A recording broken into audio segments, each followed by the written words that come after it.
Don't blink, it's your boy Ink. Welcome to the video, welcome to the show. You guys are doing well, you guys are having a wonderful evening, morning, afternoon. I am pissed because we have to redo this video. I don't know why I deleted the original. We're reviewing episode 1 to 6 of Tokyo Ghoul. Now, if you like me, Tokyo Ghoul is amazing. It's an amazing story. I am so glad that we're coming back. And you know what? Usually I like to leave little bonuses at the end, but I'm gonna do something insane. I'm gonna give you the bonus at the very beginning. So the bonus is we're going to see my mom today. Now, why does that have to do with the spooky months? Well, we're going to see my mom, and when I go see my mom, something special happens. And that something special is I get to ride the bus. So we have a bus ride of an hour, and I'm gonna be able to read Tokyo Ghoul today for a minimum of 2 hours. I'm gonna take notes, so tomorrow, bigger video. But for now, let's continue here. So, episode number 1, it's super chill. We got Ken, we got Ide, which are the two best friends. And what I love about this beginning is that's truly the idea of Ken Kaneki, which is the main character. Ken Kaneki goes through transformation. Ken Kaneki starts off as this weak person and ends up into this fucking hero, right? But the beautiful thing with Ken Kaneki in this episode, just a normal guy chilling. The plot of the first chapters, just a normal teenager on a date, right? That's it. And what we have. What I love also about the first chapter, we right away go into the ghouls, right? Right away. We got Ken talking about those creepy books, and the thing about the creepy books is it doesn't really add to the story, but it adds to the fact that Ken might be a bit more used to horror than normal people, right? We're talking about a girls, of course, which is what is really cool about the first chapter. Also, sorry, I'm reading notes, and I deleted the note. I deleted the video and I deleted the notes. So yeah, how nice is this? It's gonna be a sunrise today. Forget sunrise on this Halloween. So yeah, so what is really cool is we're at a cafe, which is anti-cool. And this cafe doesn't have any meaning, right? However, you got the old man, you got Tuka, those are characters that are coming, that are super important. And we're seeing the cafe, which is a cool place. And it's a real cool place because this is the idea of Tokyo Ghoul, is the world of ghouls in the world of human, right? Ghouls are what? Ghouls are a creature that eats a human, right? So we have this world. Now, first chapters. Tokyo Ghoul is an amazing story when it comes to politics. The politics of human versus the politics of ghouls, which I really, really, really, really love. Was really cool. Okay, cool. Okay, so we're going on a date with Rize, and what is really nice is that Rize is a ghoul. Spoiler. So they both like books that are creepy. Ken is because he likes being scared. Rize is because she's actually a ghoul. And she goes on a date with him and she tries to hit him. But what is really cool is you constantly see Tuka. And you constantly see Tuka trying to warn Ken, don't go out with her, she's a ghoul. But she can't because she has this ghoul solidarity, right? So it's really fucking cool. Because I wrote, if a girl likes creepy books, that's a red flag. As a joke. I don't think it really is, but it's a cool joke. So yeah, so she tried to eat him up. And it's really cool because the whole time, and this is something recurring in the Tokyo Ghoul story, and something that is so simple but such a big payoff, is you have the story, right? And you got Rize, which is a ghoul. She talks normally. And when she becomes a ghoul, the text change, the atmosphere change, so you know, okay, this is serious. However, before she eat Kaneki, she pierced him with one of the tentacle, which we learn is Kagune. I don't know if I'm pronouncing it right. I'm reading it, not listening to it. And she's pierced by a steel beam that falls on her, killing her. Then we have Ken, who to survive as transplanted organ. And the final scene is one eye is normal, one eye is ghoul, which is a clue as to him being half human, half ghoul. Episode number 2, Ken is back to normal, right? He's back as being a living, breathing person. We're seeing the doctor that helped him. Went into a lot of trouble because he took the organs of Rize without consent, without any of the rules that are in place to protect people and they're dead, right? So he gets in trouble for that, right? We have Ken and Ide who is talking, and it's kind of cool because Ide is, in the early Tokyo Ghoul, Ide is the link between Ken and the normal human world. When you look at when you look at this is my opinion, okay? You can agree or disagree. When you look at the human side of Ken, he has a friend which is Ide, and they're really good friends. When you look at the ghoul, Ken will make some friends, but it's more like, oh, we're in the same situation. We don't really have a choice. Okay, so the nurse showed it was good. Okay, so he goes to the hospital and he doesn't eat the food. Now something is wrong with that food he thinks. So the nurse goes in front of him and she eats the food. So that's to prove that okay, the food is good. Ken is the problem, right? Because we got algebra. Ken the nurse, Ken plus the nurse equals food. The food is the x, right? Now, because Ken doesn't like the food, x is disgusting. Now we have nurse. Not sorry. We got we got nurse plus food equal y. Y is food is positive. So the problem is not the x because the food is the same. The x stay the same. So the value of the other thing changes. Ken disgusting, nurse good. Right? We have what is really cool is we have Ken turning and turning around and not understanding why food doesn't taste good. And he's watching TV and we're seeing a ghoul expert that is describing the symptom that Ken has. So every symptom that he's describing, somehow Ken has them. It's like, holy shit, I have that. Holy shit, I have this too. Holy shit, I have both of those. What am I doing here? And what is going on?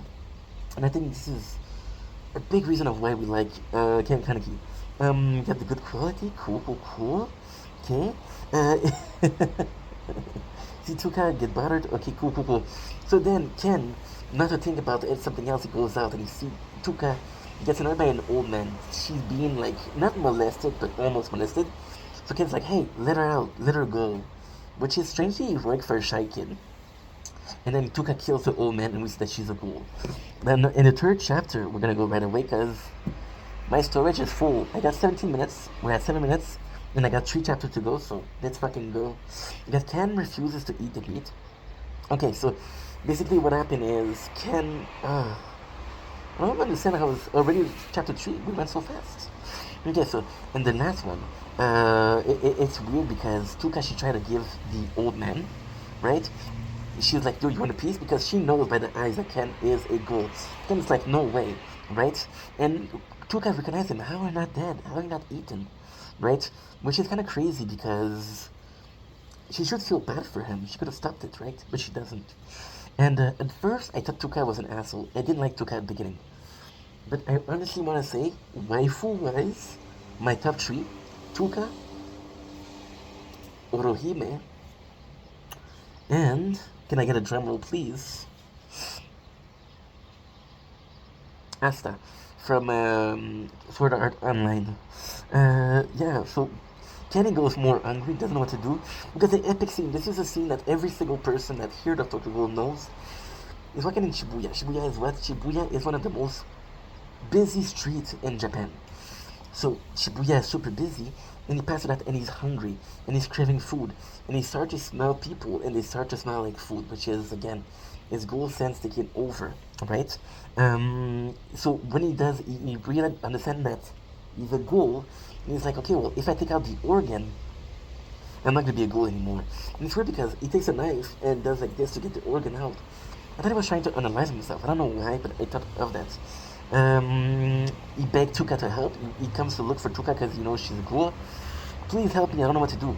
And at first I hated Tuka for that, but that was such a powerful tool of narrative. Tuka's like, no, you were human before. You got every single chance. You got to taste cake. You got to taste you got to taste thing that I never got to taste. You don't have to live your life being hunted. You're the lucky one. Now, because you're stuck with us, you want me to help. She would have never helped. So Tuka's like, no, fuck you. You're on your own. However, we have the old man, which is in charge of Anteku, was like, yo, this is our job to help Ghoul. So he gives Ken a package of old meat. Chapter 4. We got 8 minutes left. We're good. Right? Ken, he leaves Tuka. Okay, Ken, he leaves. Tuka asks the old man, why are you protecting him? And then, this is what I love about Tokyo Ghoul, the old man, which is kind of the leader of the ghoul that are passive or pacific. What he does is like, okay, well, I have to make sure that my ghouls are safe. And he's always proning the non-violent way, so he has to find a way. Now, he heard everything about Ken. You know that Rize is dead, and he's like, okay, well, Ken has her organ, and that's why he's a ghoul. He deduced that. There's another reason why he knows that, but we're gonna get to it later on, much later on, right? So we got that, and he tells Tuka, yo, that's not his fault. He didn't choose to be a ghoul. He's a victim, right? So Ken refused to eat the food because he's like, okay, well, I have this food. I'm not gonna. And he tries every single food in the apartment. Then he discovers something miracle. He discovered that you can eat coffee without no problem. Like, okay, well, coffee is a good idea. Coffee, I can definitely eat that. So he goes to the store, right? And what I fucking love, right? It's so cool. Ken goes to the shop to eat some coffee. Then we got Nishiki, which is one of my favorite characters. A lot of people dislike Nishiki. I like Nishiki. Because Nishiki is this character that's stuck in this ghoul world also. And wants to become a better human. Wants to become a doctor to help people. Then he starts being a ghoul and everybody's looking at him like he's a fucking asshole. But he's a ghoul wanting to have ambition and he's not allowed because of his birth. So what is nice is Nishiki is like, he sees Ken, he's like, you know what? This is the best coffee. And he drops a hint. You can almost say that he said, as a taste. So just a hint for Ken. What I love Nishiki is that Nishiki has so much knowledge on normal life, it's crazy. Then Ken goes back home, he smells something delicious, realizes old meat, see a ghoul, and once again, Nishiki killed the ghoul that was attacking the old man, but he's dead. Then he turned to Ken. He turned to Ken and it's like, yo, this is my territory. You have nothing to do here. We got number five. Tukashi comes to the rescue. She's like, this is Rize's turf. We learned that there's this system, right? Rize was a really powerful ghoul. And again, Rize being part of Ken might mean that Ken is a super strong hybrid, right? That's what you're trying to learn here. So then we got Tukaka that comes to the rescue. She says, yo, there's this law and order. Every single territory are for weaker ghoul. If you need to hunt, if you don't need to hunt, come to Antiku. But if you need to hunt, do it in the right place, like an alleyway, something where you're not exposed, and something where you don't get trouble for the other ghoul, right? Now, what is cool is she destroyed Nishiki, shrine of Nishiki, and then she took the meat and she forced it down upon Ken. She forced him to eat. And this is the moment that a lot of people dislike Tuka for, but I'm all up for it.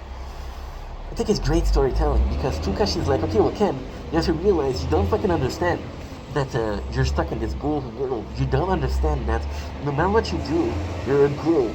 So she's trying to force him to understand, yo, this is your place. Ken's like, no way. Ken is like, I'm not like you, I'm not a monster. Which is, again, ending 2 is reality, right? Next, number 6, reality is Tukashi told him, you don't understand. Even if you don't eat the meat, you're not human, you're ghoul. You're not a ghoul, you're not a human, you belong nowhere. So Ken, what he tries to do is, and that's great storytelling, Ken is like, you know what? Fuck you. What I'm gonna do is insane. I'm gonna prove you wrong. So he goes to Ide to prove that he's a human. And then Ide, he realized that Ken is not feeling good. It's like, okay, well, something wrong with you. And then you realize that Ide is going to the same school as Nishiki. And we meet. And Ken wants to protect him from Nishiki. But Ken is a very special spot. I know that if I chill with Ide, we're not the same. He's a human, I'm a ghoul. I know if I chill with Nishiki, I should chill with Nishiki. Then again, I wanna be, he's stuck in the middle between his human friend and his ghoul acquaintance. Him and Nishiki are not friends. Let me make that clear. However, you know Nishiki is a ghoul, and you know that if he stops Nishiki will attack him. That's pretty much it. On that note, love you guys, take it easy. Peace.